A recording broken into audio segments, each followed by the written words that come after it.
आप कभी भी सो कॉल्ड बेस्ट फंड के चक्कर में नहीं पड़े। आप सिर्फ वैसे फंड्स के लिए जाएं जो कि आपके लिए सबसे ज़्यादा सुटेबल है। आप हमेशा ध्यान में रखें कि जो फंड आपके लिए सबसे ज़्यादा सुटेबल है वही फंड आपके लिए बेस्ट फंड है। फ्रोनेसिस इन्वेस्टर एकेडमी के इस ब्रांड न्यू वीडियो में आप सभी का स्वागत है। इस वीडियो में मैं आपको डिटेल में बताऊंगा कि कैसे आप अपना रिस्क प्रोफाइल और इन्वेस्टमेंट होराइजन के बेसिस पे ये डिसाइड करेंगे कि कौन सा म्यूचुअल फंड स्कीम आपके इन्वेस्टमेंट के लिए बेस्ट है या फिर सुटेबल है।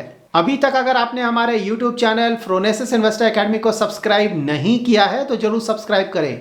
हमारे YouTube चैनल पे आपको म्यूचुअल फंड, स्टॉक्स और मार्केट से रिलेटेड लेटेस्ट अपडेट मिलते रहेंगे। सबसे पहले हम डिफरेंट रिस्क प्रोफाइल्स और इन्वेस्टमेंट होराइजन्स के बारे में जान लेते हैं और उसके बाद मैं आपको बताऊंगा कि किसी भी पर्टिकुलर रिस्क प्रोफाइल और इन्वेस्टमेंट होराइजन के लिए कौन सा म्यूचुअल फंड स्कीम इन्वेस्टमेंट के लिए सबसे ज्यादा सुटेबल होगा। इन्वेस्टर्स के generally 5 different types of risk profiles होते हैं। फर्स्ट है रिस्क एवर्स। ऐसे इन्वेस्टर्स किसी भी तरह का कोई भी रिस्क लेना नहीं चाहते हैं।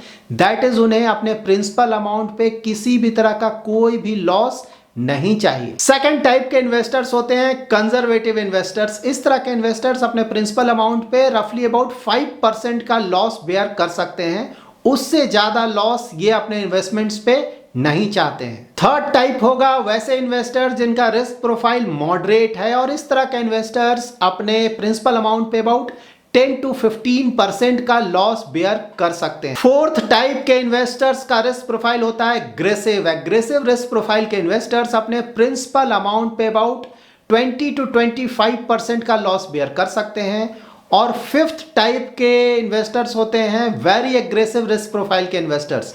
ऐसे इन्वेस्टर्स अपने प्रिंसिपल अमाउंट पे अबाउट 30 to 40% का लॉस भी बेयर कर सकते हैं। किसी भी तरह का इन्वेस्टमेंट करने से पहले आपको अपना रिस्क प्रोफाइल जरूर करना चाहिए।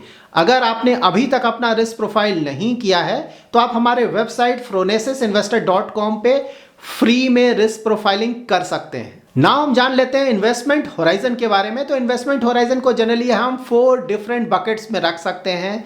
फर्स्ट होगा वेरी शॉर्ट टर्म, सेकंड होगा शॉर्ट टर्म, थर्ड होगा मीडियम टर्म और फोर्थ होगा लॉन्ग टर्म। अगर आपका investment horizon up to 1 years का है तो उसे हम वेरी शॉर्ट टर्म बोलेंगे और अगर आपका इन्वेस्टमेंट होराइजन 1 ईयर से 3 ईयर्स के बीच में है तो उसे हम शॉर्ट टर्म बोलेंगे। इन्वेस्टमेंट होराइजन अगर 3 ईयर्स टू 10 ईयर्स के बीच में है तो उसे हम मीडियम टर्म बोलेंगे और कोई भी इन्वेस्टमेंट होराइजन जो कि 10 ईयर्स से भी ज्यादा का है तो उसे हम लॉन्ग टर्म बोलेंगे। नाउ हमने रिस्क प्रोफाइल और इन्वेस्टमेंट होराइजन के बारे में डिटेल में समझ लिया है तो आप ये ध्यान में रखें कि किसी भी तरह का कोई भी इन्वेस्टमेंट स्टार्ट करने से पहले या कोई भी इन्वेस्टमेंट प्रोडक्ट सेलेक्ट करने से पहले आप सबसे पहले अपना रिस्क प्रोफाइल और इन्वेस्टमेंट होराइजन जरूर डिसाइड करें। सबसे पहले हम जान लेते हैं कि अगर आपका रिस्क प्रोफाइल रिस्क एवर्स है, दैट इज आप किसी भी तरह का कोई भी रिस्क नहीं लेना चाहते हैं, प्रिंसिपल अमाउंट पे किसी भी तरह का लॉस आपको नहीं चाहिए, तो आपको किस तरह के म्यूचुअल फंड्स में अपना इन्वेस्टमेंट करना चाहिए। यहां पर आप क्लियरली देख सकते हैं कि अगर आप किसी भी तरह का कोई भी रिस्क नहीं चाहते हैं तो आपका इन्वेस्टमेंट होराइजन कितने भी शॉर्ट टर्म का हो या फिर लॉन्ग टर्म का हो,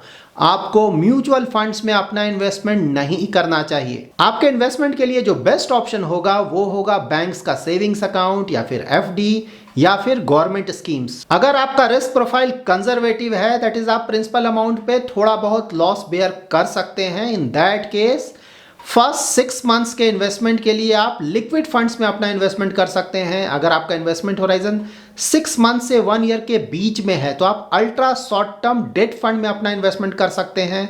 अगर आपका इन्वेस्टमेंट होराइजन 1 ईयर से 3 ईयर्स के बीच में है तो वहां पे आप शॉर्ट टर्म डेट फंड्स में अपना इन्वेस्टमेंट कर सकते हैं। अगर आपका इन्वेस्टमेंट होराइजन 3 ईयर से भी ज्यादा है तो आप थोड़ा एक्सपोजर कंजर्वेटिव हाइब्रिड फंड में भी ले सकते हैं।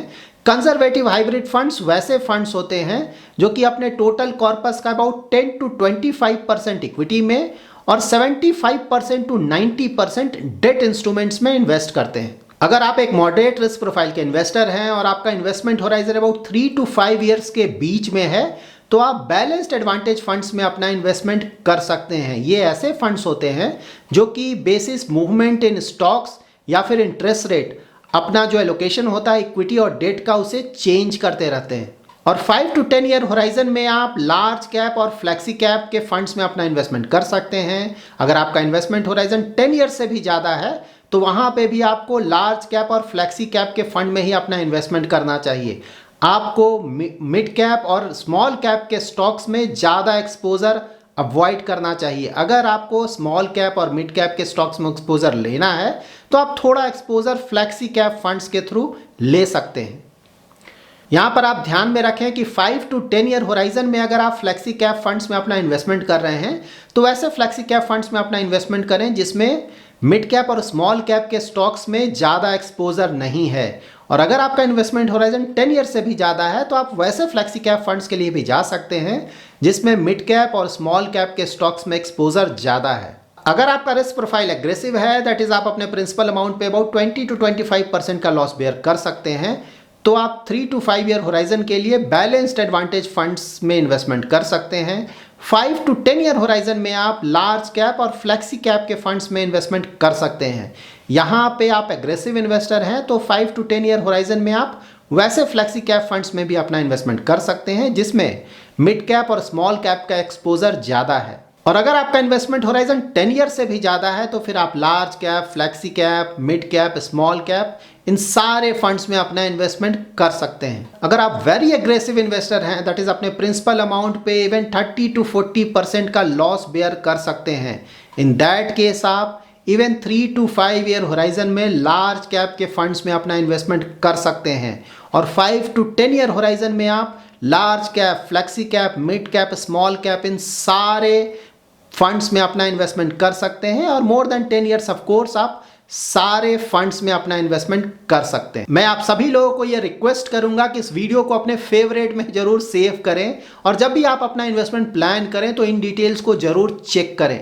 अगर आप इन डिटेल्स के बेसिस पे अपना म्यूचुअल फंड पोर्टफोलियो बनाते हैं और अपना so called best fund select करते हैं तो मोस्टली जो आपका इन्वेस्टमेंट जर्नी होगा वो स्ट्रेस फ्री होगा और साथ ही जो ओवरऑल पोर्टफोलियो रिटर्न्स आएंगे वो भी लॉन्ग टर्म में काफी अच्छे आएंगे। सो नाउ यहाँ पे ज्यादातर इन्वेस्टर्स के दिमाग में ये प्रश्न आएगा कि आपने म्यूचुअल फंड कैटेगरी के बारे में तो बता दिया, बेसिस आवर रिस्क प्रोफाइल और इन्वेस्टमेंट होराइजन, लेकिन इन म्यूचुअल फंड कैटेगरीज के किन फंड्स में हमें अपना इन्वेस्टमेंट करना चाहिए। इस वीडियो में मैंने आपको liquid funds, ultra short term और short term debt funds, conservative hybrid funds, balanced advantage funds, large cap, flexi cap, mid cap और स्मॉल कैप के फंड्स के बारे में बताया है।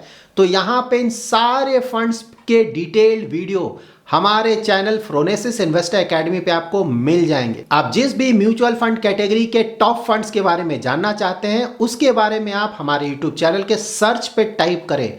लाइक अगर आप लार्ज कैप के बारे में जानना चाहते हैं तो वहां पे आप बेस्ट लार्ज कैप टाइप करेंगे तो उसका डिटेल वीडियो आपको मिल जाएगा। सिमिलरली अगर आपको बेस्ट स्मॉल कैप या मिड कैप या फ्लेक्सी कैप चाहिए तो आपको सिर्फ वो टाइप करना है सर्च पे और वो वीडियो आपको मिल जाएगा। इस वीडियो में मैंने रिस्क प्रोफाइल और इन्वेस्टमेंट होराइजन का जो भी डिटेल शेयर किया है वो एक अप्रॉक्स फिगर है, लाइक पर्सन टू पर्सन या फिर इन्वेस्टर टू इन्वेस्टर ये स्लाइटली वेरी करता है, तो आप अपने बेसिस पे इन डिटेल्स को थोड़ा चेंज कर सकते हैं। So that's it in this video. अगर आपका कोई इन्वेस्टमेंट रिलेटेड क्वेरी है तो आप हमारा एवरी सैटरडे का यूट्यूब का लाइव स्ट्रीम ज्वाइन कर सकते हैं। अगर आपको ये वीडियो पसंद आया है तो जरूर लाइक एंड शेयर करें और अगर अभी तक आपने हमारा यूट्यूब चैनल सब्सक्राइब नहीं किया है तो जरूर सब्सक्राइब करें। Thanks lot for watching.